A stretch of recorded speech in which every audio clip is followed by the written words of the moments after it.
Hi friends, आज हम लोग बात करने वाले हैं हॉलीवुड मूवी पैरासाइट के बारे में, जिसकी IMDb रेटिंग 8.6 आउट ऑफ 10 है। जैसा कि मूवी की स्टार्टिंग में हमें दिखाया जाता है कि समुद्र से कुछ अजीबोगरीब क्रिएचर्स निकलकर शहर की ओर बढ़ रहे होते हैं। उन्हें एक पैरासाइट्स का नाम दिया गया होता है। फिर हम एक आदमी को देखते हैं जो कि अपने कमरे में आराम से सोया हुआ होता है और उनमें से एक पैरासाइट रेंगते हुए उसके कान के अंदर चला जाता है। वह आदमी बहुत तड़पता है और उसके बाद फिर से नॉर्मल होकर सो जाता है। अब हमें एक लड़का दिखाया जाता है जिसका नाम सिंची होता है। वह रात को अपने कमरे में हेडफोन्स लगाकर गाने सुन रहा होता है। वो पैरासाइट उसके कान में घुसने की कोशिश करता है लेकिन उससे घुसा नहीं जाता और वह उसके नाक के पास चला जाता है। सिंची को एहसास होता है कि उसके नाक में कुछ चला गया है। सोचता है कि कोई कीड़ा है। वह उसे बाहर निकाल कर फेंक देता है। फिर वह उसे मारने की ओर आगे बढ़ रहा होता है कि वह पैरासाइट उसके हाथों में काट कर उसके हाथ के अंदर घुस जाता है। तभी उसकी मॉम वहां आ जाती है और वह अपनी मॉम से कहता है, देखिए मम्मी, मेरे हाथ में कोई कीड़ा चला गया है। तब उसकी माँ उसका हाथ देखती है और वो कहती है, यह तो बिल्कुल ठीक है। फिर अगली सुबह हमें दिखाया जाता है कि सिंची अपने नाश्ते की टेबल पर बैठा हुआ होता है। उसके हाथ में कुछ अजीब फील हो रहा होता है और फिर दूसरी तरफ हमें वो आदमी दिखाया जाता है जिसके कान में स्टार्टिंग में पैरासाइट घुसा हुआ होता है। अपनी बीवी के आगे खड़ा होता है और अपना मुंह खोल लेता है। उसका मुंह बहुत ही ज्यादा खौफनाक और बहुत ही बड़ा हो जाता है। वो अपनी बीवी का सर अपने मुंह में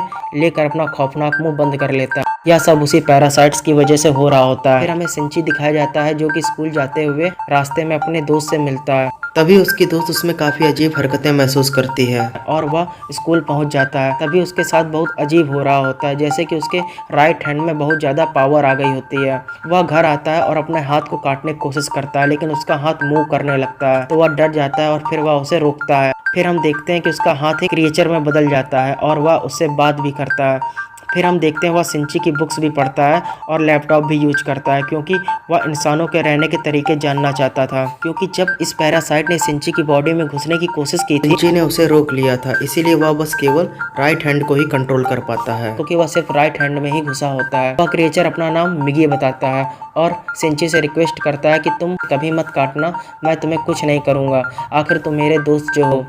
अब हम देखते हैं कि सिंची और मिगी में दोस्ती होने लगती है लेकिन बाकी सब जिन्हें पैरासाइट्स ने इफेक्ट किया था वह शहर में तबाही मचा रहे होते हैं और इंसानों को मारकर खा रहे होते हैं। और दूसरी तरफ मिगी सिंची को खींचकर एक रेस्टोरेंट की तरफ ले जाता है। वहाँ पर भी बहुत सारे इन्फेक्टेड लोग यानी पैरासाइट्स इंसानों का गोश्त खा रहे होते हैं। वे सिंची को देखते हैं तो उन्हें लगता है ये भी इन्फेक्टेड है तो वह सिंची को भी गोश्त देते हैं। लेकिन जब उन्हें पता चलता है कि ये पूरी तरह से इन्फेक्टेड नहीं हुआ है, अभी भी इंसान है, तो वे सिंची को ही मारने के लिए आगे बढ़ते हैं। लेकिन मिगी उनको आगे से मारता है और सिंची की जान बचा लेता है क्योंकि अगर सिंची मर जाता तो वह खुद भी मर जाता। सिंची की जान सिर्फ इसलिए बचाता है क्योंकि वह इसमें सिर्फ अपना फायदा देखता है। अब न्यूज आती है कि शहर में सारे लोग मारे जा रहे हैं और किसी को कुछ नहीं समझ में आ रहा होता है कि यह सब कौन कर रहा है और कैसे हो रहा है, क्योंकि पैरासाइट इंसानों को मार के बहुत आसानी से छिप जा रहे होते हैं। तो लोगों को समझ में नहीं आ रहा है कि आखिर यहाँ पर कौन है जो इंसानों को मार रहा है और उनका गोश्त खा रहा है। दूसरी ओर सिंची मिगी से कहता है कि तुम अपने साथी पैरासाइट से क्यों नहीं कहते कि इंसानों को मत खाएं। तब मिगी कहता है कि तुम भी तो सब्जियां और जानवरों को खाते हो, तरह हमारा भी खाना इंसान ही है, तो हम क्या करें, इसीलिए हमें मजबूरन इंसानों को ही खाना पड़ता है। मिगी को पता चल जाया करता था कि उनके आसपास कौन है और कौन सा पैरासाइट है। तो जब सिंची स्कूल जाता था तो मिगी उसे बताता है कि उसके पास एक और पैरासाइट है और वो कोई और नहीं बल्कि उसकी टीचर ही है। टीचर भी जब सिंची को देखती है तो उसे पता चल जाता है कि ये भी इन्फेक्टेड है, लेकिन वो कहती है कि तुम्हें मुझसे डरने की कोई ज़रूरत नहीं है क्योंकि मैं इंसानों को नुकसान नहीं पहुंचाना चाहती, बल्कि मैं उनके तरीकों को इसलिए पढ़ रही हूँ ताकि इंसानों जैसी क्वालिटी हमेशा मुझ में रहे। और वो उसे 2 और पैरासाइट्स के पास लेकर जाती है। एक स्टूडेंट होता है और एक पुलिस ऑफिसर होता है। वह बताती है, पुलिस ऑफिसर मेरा हस्बैंड है और हमारा बेबी होने वाला है और वह बेबी बिल्कुल नॉर्मल इंसान होगा।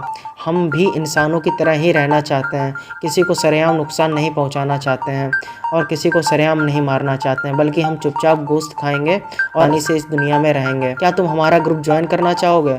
लेकिन मिगी इस बात को नहीं मानती। वही पुलिस ऑफिसर उसके पास आता है तो मिगी सिंची को बताता है कि ये हमें मारने आया है क्योंकि इसे पता चल चुका है कि हमने रेस्टोरेंट में एक पैरासाइट्स को मारा था। और इसी के साथ पुलिस ऑफिसर उन पर अटैक कर देता है। मिगी और सिंची बहुत लड़ते हैं और फाइनली उसे मार देते हैं। जब सिंची घर आता है तो उसे बहुत बुरा लगता है क्योंकि उसने मर्डर कर दिया होता है। लेकिन दूसरी तरफ हम देखते हैं कि पुलिस की बॉडी से वह पैरासाइट्स निकलकर किसी और की बॉडी में चला जाता है और यह कोई और नहीं बल्कि सिंची की माँ होती है। सिंची को मारने के लिए उसकी तरफ बढ़ रही थी।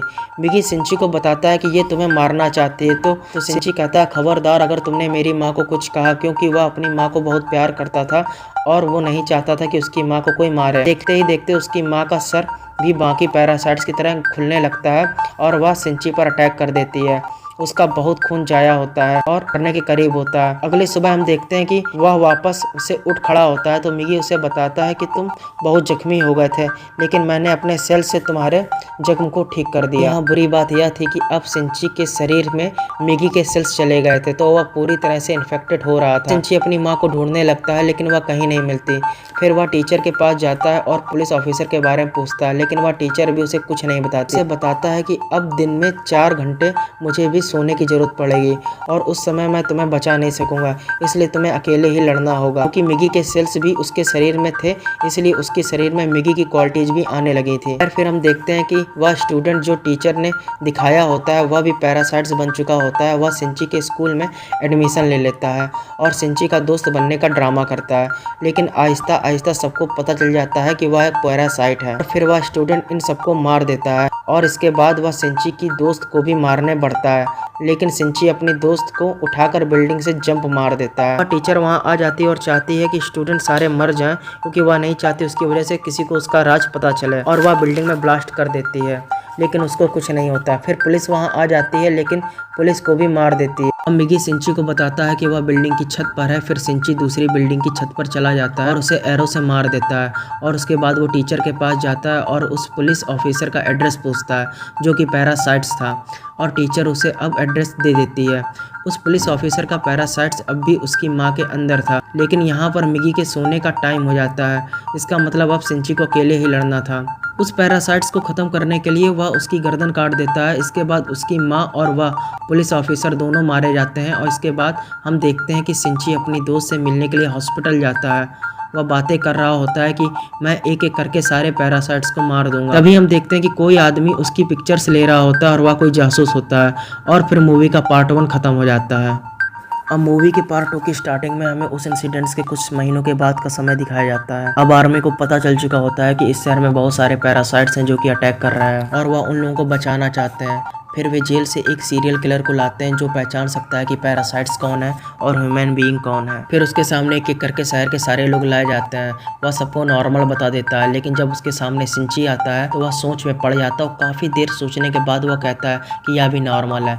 जब सिंची घर जा रहा होता है तो मिगी उसे बताता है कि हमारे बहुत पास एक पैरासाइट्स है, तो वह उसके साथ एक बिल्डिंग में चला जाता है जहाँ पर एक पैरासाइट्स एक इंसान का गोश्त खा रहा होता है। लेकिन जब वह सिंची को देखता है तो वह सिंची को मारने की ओर बढ़ता है, लेकिन मिगी उसे मार देता है। अचानक सिंची को महसूस होता है कि उसके पीछे कोई खड़ा है।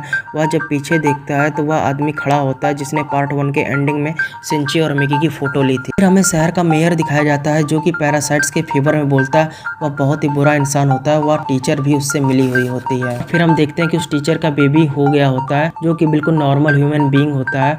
वह मेयर जान चुका होता है कि सिंची पैरासाइट्स को मार रहा है, वह भी उसे मारना चाहता है, लेकिन टीचर उसे मना कर देती है। वह कहती है कि मिगी और सिंची आपस में जुड़े हुए हैं, मैं यह देखना चाहती हूँ कि ये एक साथ कैसे रहते हैं। अगर तुम सिंची को मारोगे तो हमारा एक पैरासाइट्स मिगी भी मारा जाएगा। इसीलिए उसी ने सिंची के पीछे एक जासूस भेजा था कि वह उस पर नजर रख सके।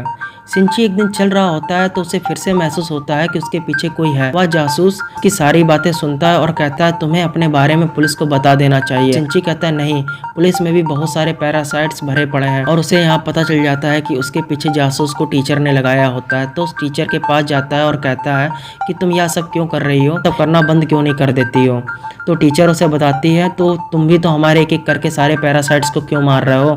वो सिर्फ अभी इंसानों को खाना सीख रहे हैं और कुछ दिनों के बाद वो इंसानों को मारना बंद कर देंगे। सिंची बिल्कुल चुप हो जाता है और फिर जासूस के पास जाता है और कहता है कि यह टीचर बहुत खतरनाक है, वह भी एक पैरासाइट से किसी भी वक्त तुम्हें भी नुकसान पहुंचा सकती है, तो तुम भी उससे दूर रहो। लेकिन जासूस उसकी बात पर यकीन नहीं करता है। फिर वह जासूस मेयर से मिलता है और सिंची की बात को टेस्ट करना चाहता है कि वह सही बोल रहा है या नहीं। तो इसलिए वह मेयर के रूम में वॉइस रिकॉर्डर लगा देता है, लेकिन मेयर को पता चल जाता है और वह जासूस को मारने का हुक्म दे देता है। वह पैरासाइट्स उसके घर भेजता है।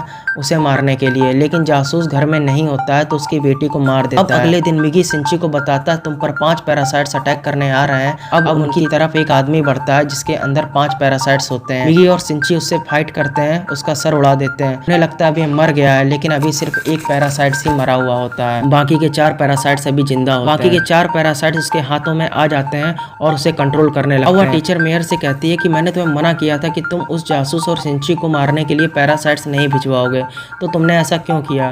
फिर मेयर नोट करता है कि माँ बनने के बाद टीचर के अंदर इंसानों वाली फीलिंग आ रही होती है, तो उसे ये बात बिल्कुल अच्छी नहीं लगती, तो वह फिर उस टीचर को मारने के लिए 3 पैरासाइट्स भेज देता है। लेकिन क्योंकि वह भी पैरासाइट्स होती है तो उसे पता चल जाता है कि उसे कोई मारने आ रहा है। फिर वह उन सारे पैरासाइट्स को पार्किंग में बुलाती है और वह उन्हें अकेला मार देती है। लेकिन जब वह घर जाती है तो देखती है उसका बच्चा नहीं है। फिर उसे एक नोट मिलता है जिसमें लिखा होता है कि तुम्हारा बच्चा मेरे पास है, मुझसे मिलने ब्रिज पर आओ। वह नोट उस जासूस का था जो अपनी मरी हुई बेटी का बदला लेना चाहता है कि उसी बेबी को मारकर। टीचर घबराकर सिंची को भी उसके साथ ले जाती है, तो सिंची उस जासूस को बताता है कि तुम्हें इस बेबी को मारकर कुछ नहीं मिलेगा क्योंकि यह बेबी एक नॉर्मल इंसान है। इसी दौरान आर्मी भी वहां आ जाती है और उन्हें पता चल जाता है कि मेयर ने अपने बिल्डिंग में बहुत सारे पैरासाइट्स छुपाए हुए हैं और उनमें से जो पैरासाइट्स निकल रहे थे आर्मी उन्हें शूट करती जा रही थी। सीरियल किलर भी वहीं था। अब हम मेयर को स्पीच करता हुआ देखते हैं जो कि बता रहा होता है कि असली मॉन्स्टर्स तो इंसान है जो पैरासाइट्स को बेवजह मार रहे हैं, तो वहां बैठे आर्मी के लोग उसे शूट कर देते हैं और वह मर जाता है। फिर सीरियल किलर चिल्लाने लगता है अरे ये तो सिर्फ एक इंसान था जो बस पैरासाइट्स का साथ दे रहा था। लेकिन जब वो पीछे मुड़कर देखते हैं तो वही आदमी जिसमें 5 पैरासाइट्स होते हैं वह वहाँ खड़ा होता है। सब उसे शूट कर देते हैं लेकिन उसे कुछ नहीं होता। हम देखते हैं कि जासूस बच्चे को फेंकने ही वाला होता है, तब टीचर को मजबूरी में अपने बच्चे को बचाने के लिए पैरासाइट्स बनना पड़ता है। वह अपना एक हाथ निकालकर जासूस के चेस्ट में घुसा देती है। इसकी वजह से जासूस की तुरंत मौत हो जाती है और जिसकी वजह से सबको पता चल जाता है कि यह टीचर भी एक पैरासाइट्स है। पुलिस उस पर लगातार शूट करने लगती है क्योंकि वह जान गई थी उसकी जान। अब टीचर जान जाती कि अब उसकी जान नहीं बचेगी, तो वह अपना बेबी सिंची को पकड़ाने आ जाती है। जैसे ही वह अपना बेबी सिंची को पकड़ाती है तो बहुत सारी गोलियां लगने से उसकी तुरंत मौत हो जाती है। यहाँ पर सिंची को अपनी माँ की याद आने लगती है और फिर उसमें इंसानों वाली फीलिंग्स दोबारा आने लगती है। फिर पुलिस सिंची को अपने साथ इन्वेस्टिगेशन के लिए ले जाती है और फिर उन्हें खबर मिलती है कि उस पैरासाइट्स ने जिसके अंदर 5 पैरासाइट्स थे उसने आर्मी को मार दिया है। तो सिंची फौरन से कार लेकर वहाँ पर जाता है और वहीं पैरासाइट उसकी कार को रोककर उसका एक्सीडेंट कर देता है।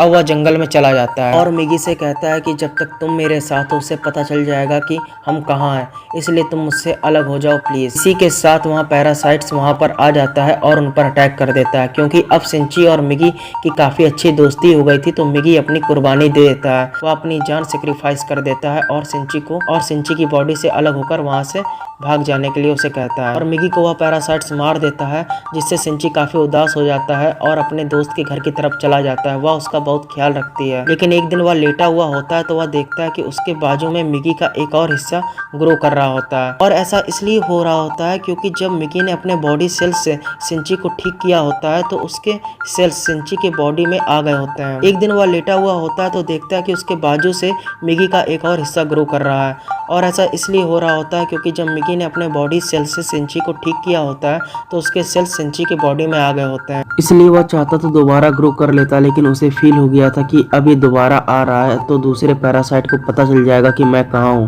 तो वह अपनी दोस्त की जान बचाने के लिए उसे गुड बाय कहकर वहाँ से निकल जाता है। लेकिन जैसे ही वह बाहर आता है वह पैरासाइट्स से पकड़ लेता है। लेकिन एक फैक्ट्री में पहुंचकर सिंची एक केमिकल रॉड से उसके मुंह पे घुसा देता है, लेकिन उसे कुछ नहीं होता और कहता है तुम मुझे क्या समझ रहे हो, मैं तुम्हें मारकर काफ़ी इंसानों को भी मार दूंगा, फिर मैं और बाकी पैरासाइट्स इस दुनिया में रूल करेंगे, इस पूरी दुनिया में हम पैरासाइट्स कब्जा कर लेंगे। वह उसे मारने ही वाला होता है कि मिगी दोबारा से उसके हाथ में ग्रो कर जाता है और उस पैरासाइट्स पर अटैक कर देता है। इसी के साथ उसकी बॉडी में कुछ होने लगता है और वह तड़पने लगता है।